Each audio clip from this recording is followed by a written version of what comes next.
Hello guys and welcome back. Today I'm going to share with you what our curriculum will be for our up and coming kindergartner. This one has definitely been the most challenging to try to figure out what curriculum works best with her personality. She is night and day. Different learning styles and just different personality from our oldest. So it's just been a very different take on everything. So with that being said, let's jump in. So, I did share our 5th grade curriculum picks in the video before last. So if you want to go look at that, I will link that to the end of this video. But so for language arts for our up and coming kindergartner, we are going with the Good and the Beautiful because I really like their language arts curriculum. So we're going to use this, the Good and the Beautiful. This is her course book. Let's see if we can open this.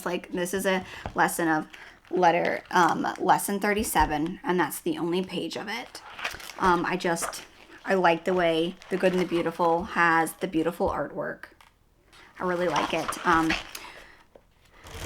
It's a little advanced, so we'll go slow. It has a level K reader to teach her how to read. Like Meg and Mac can fly it. Very simple.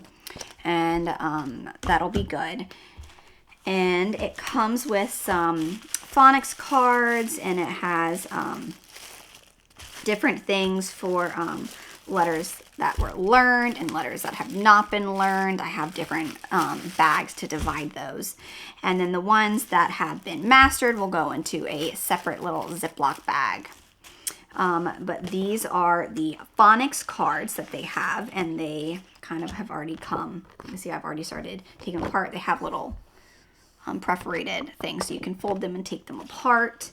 And it tells you what week to do what in it, so that you're not just kind of fumbling around. And I do believe that it says, this whole packet is for level kindergarten through 2nd grade. So the ones that I have already done are the only ones for kindergarten, and the rest aren't used until 1st grade or kindergarten. So that was different. But we really, really enjoy the language arts through the Good and the Beautiful. And we have her handwriting workbook with letters. I think this will be great because she's really eager to learn to read, and some practice with numbers and stuff. I love they have, before kindergarten, they have what is their little doodle pads, and teaches them about the pencil grip and following the lines and stuff, and it's really great. I highly recommend the Good and the Beautiful language arts. It just works for our kids. And then we have these books that I had to cut along and staple, so I put them in this little container. And Ben has a book, and you just go through this, and we have a pet, and there's all different kinds of them that I have stapled together for that curriculum. So that is it for her kindergarten, the Good and the Beautiful. I really hope that it is successful and it will work with her.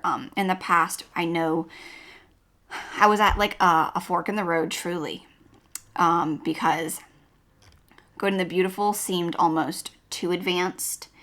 And then My Father's World was really fun, but it was not enough. So it was really, really difficult. I wanted a lovely blend of them both, which I don't think is really out there, but we're gonna go with it. We're gonna try it. If it's too much, we'll either go at a slower pace, or we will substitute with what we have of the Good, My Father's World. But I think this will be fine as she is older now. And then for math, we are sticking with Math UC. She started her math, what would be kindergarten math, early. So right now, we're only gotten through lesson 8. We're on lesson 8. That's it. So whatever she doesn't finish, we will finish next year in kindergarten. So this has been perfect. I don't want to change it. It's lovely. It's a slow approach. And it's black and white pages so that she's not distracted with all the colors and she likes her numbers so far. So we are sticking with Math UC. Science, we have the good and the beautiful. I didn't do the same curriculum that I did for our 5th grader because I already had this from last year and I liked it and I wanted to continue to use it. So we have Science for Little Hearts and Hands, the big book of science stories, and it's all about fields and flowers and trees. I know we don't really need that much science in kindergarten, and so it's very little, and it's a cute little story. Oh, this one's about butterflies. So you read a quick little story, and then you come over into your book, and it has, like, this one we did was about tree bark. So you answer questions about the tree bark and about the story, and there's a little bit of discussion questions on this back page. This has been great, and here it talks about trees year-round, the tallest trees, tree bark, sap and syrup, mushrooms, mosses, sunflowers, snails and slugs, mosquitoes, butterflies, edible plants, parts of the plants, plants that you can eat, garden flowers, seeds, worms, dragonflies, ladybugs, frogs, fish, water plants, lizards. It has everything. And this is a very easy. And I can do my preschooler in this as well because he'll love to listen to the little books and think he can join in on the conversation as well. So this will be perfect for that grade. I did have, I know I mentioned the math UC that we're going to do. And I actually have an extra good and the beautiful math kit and math course book. We've done a good bit of this. So we're just going to keep going with Math UC, and I have this as a backup. And if I end up switching to Good and the Beautiful from Math UC, I will let you know. But I have it with her stuff, but this is not the one that we're going to be using. I'm just keeping it in case we need to do something different, because I do like the Good and the Beautiful math up until about 3rd, 4th grade, when I have now switched to teaching textbooks just because it is easier.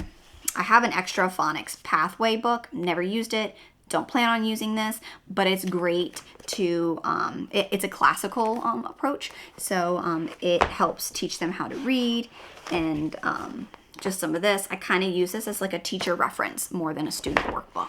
So I just keep this with the language arts, and it is sort of my teacher reference if we need a little additional help with reading and phonics things. And the only other thing left we have is history.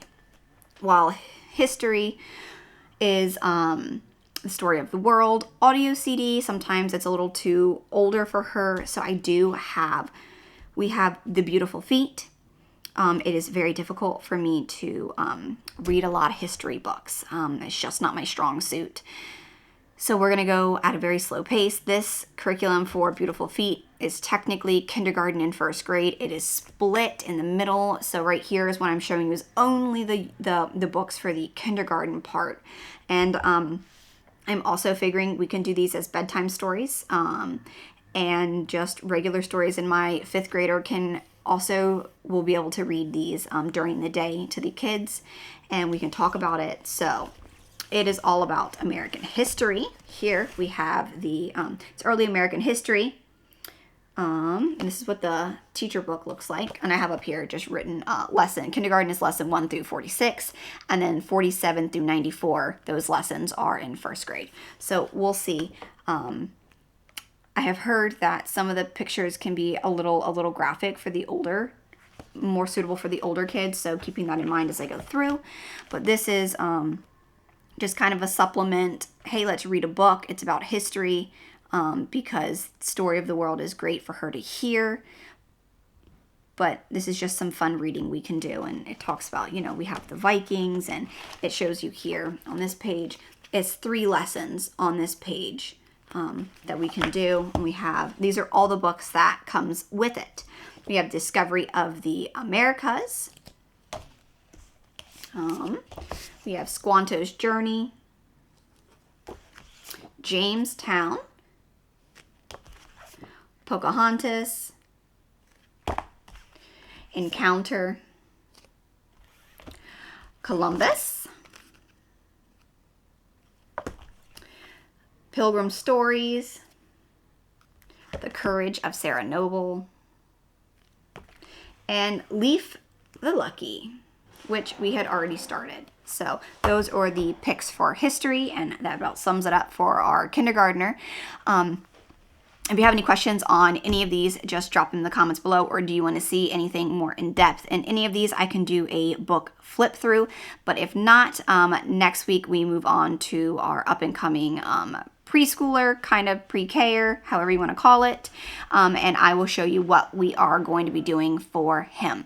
Thanks for watching, and if you are new here, we are Trekking with the Castros. We are a homeschool family of 6 who love to travel as often as we can, and we do year-round school, but I always order my curriculum for the next school year pretty early in advance because I am a slow planner and I like to be very methodical in my planning. So, and this is also the time that everybody else is trying to plan for their next school year. So it just works out, but we are in the middle of our current school year, heading towards the end.